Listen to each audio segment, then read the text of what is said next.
you, Dr. Campbell, for having me and for carrying on so valiantly and so perfectly the Spelman legacy as our president. Thank you, Taylor, for your hours and hours of support of the campaign. And when she says that she was there every week, she was there every week. Thank you. Thank you to Henrietta Turnquist, who not only blazed the trail of the Capitol. I don't know if she remembers, but she was actually one of the first people to hire my younger sister, Leslie, as an intern. Leslie wanted to be a judge one day. My little sister, she's only a year and a half, 11 months, 27 days younger than I am. And I brought her here to Spelman trying to get her to come. Janetta Cole had me leave her in her office, and I thought the president was going to convince her to come to school here. I go off to lunch, I come back, and my sister is going to Brown University. And I was very confused as to what happened. And Dr. Cole said, I went to school with my big sister, I'm never doing that to your child. But with the help of women like Janetta Cole and Henrietta Turnquist, my sister became the first black woman to be a federal judge in the history of the state of Georgia.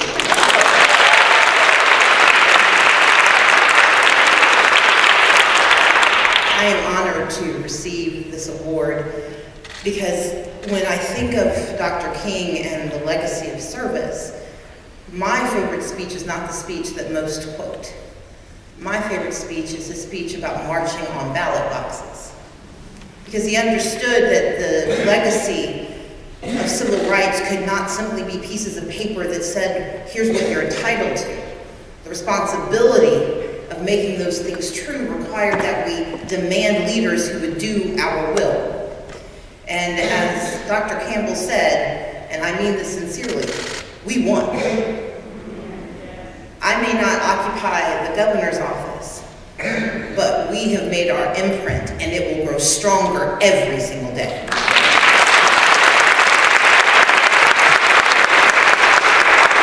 Because you see, with our election, and I say it's our election because Spelman, you were with me every single day.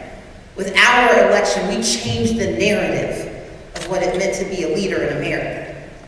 As I said at Netroots in 2017, I didn't have to change my hair, my gender, or my skin color to be the next governor of the state of Georgia.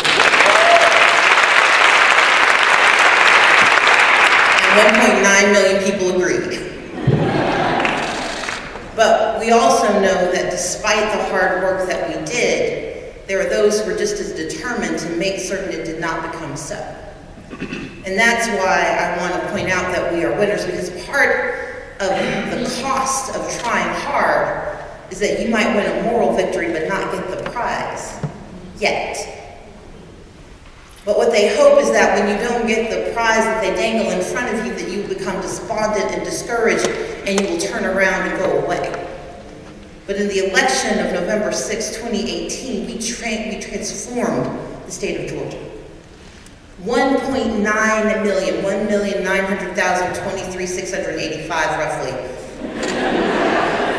showed up to vote for me. But they were only voting for me as a proxy for their needs and their truth.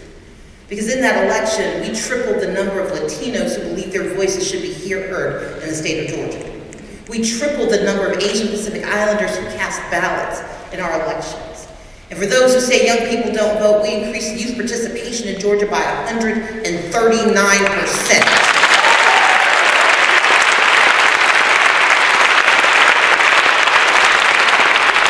And as for African Americans, as for black voters, in 2014, in the last midterm election, 1.1 million Democrats cast ballots.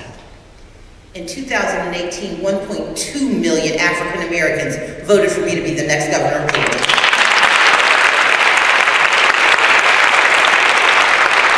But this is not a conversation about partisanship, it's about peopleship. Because when voters cast their ballots for me, when you all showed up, if you were old enough, what you voted for was Medicaid expansion, demanding that everyone have the right to health care in the United States and certainly here in Georgia. What you voted for was saying no to a maternal mortality rate that is higher than anywhere else in the nation. and where Black women are the most likely to die within a year of giving birth. A maternal mortality rate that is not grounded simply in poverty, but in a discriminatory system that lets Black women's lives mean less when they are giving birth to the next generation. What you voted for was saying no to an HIV and AIDS rate in the state of Georgia that is outpacing everywhere else in the country, that is grounded and centered here in Georgia and in Atlanta, because we do not provide access to sex education, to prophylactic, and to health care for those who need it. We said yes to criminal justice reform, to making certain that folks like my brother Walter had a chance at a new life when they made mistakes. You said yes to education, to a bold and brighter education that said that we are all entitled to a knowledge economy, not just a service economy, and that it should be our choice to determine which part we joined. And what you said is that your right to vote is sacrosanct, and it is because of you that on November 6th I refused to concede and demanded that every vote be counted.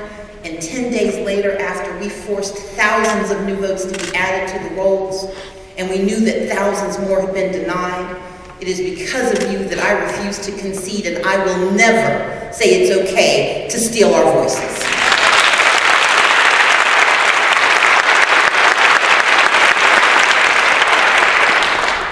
But what I will say is that we won.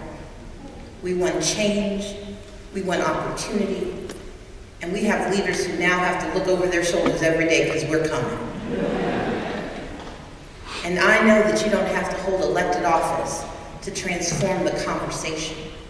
It helps, but it's not essential. And that's why I'm going to spend every day until I run again, running my mouth.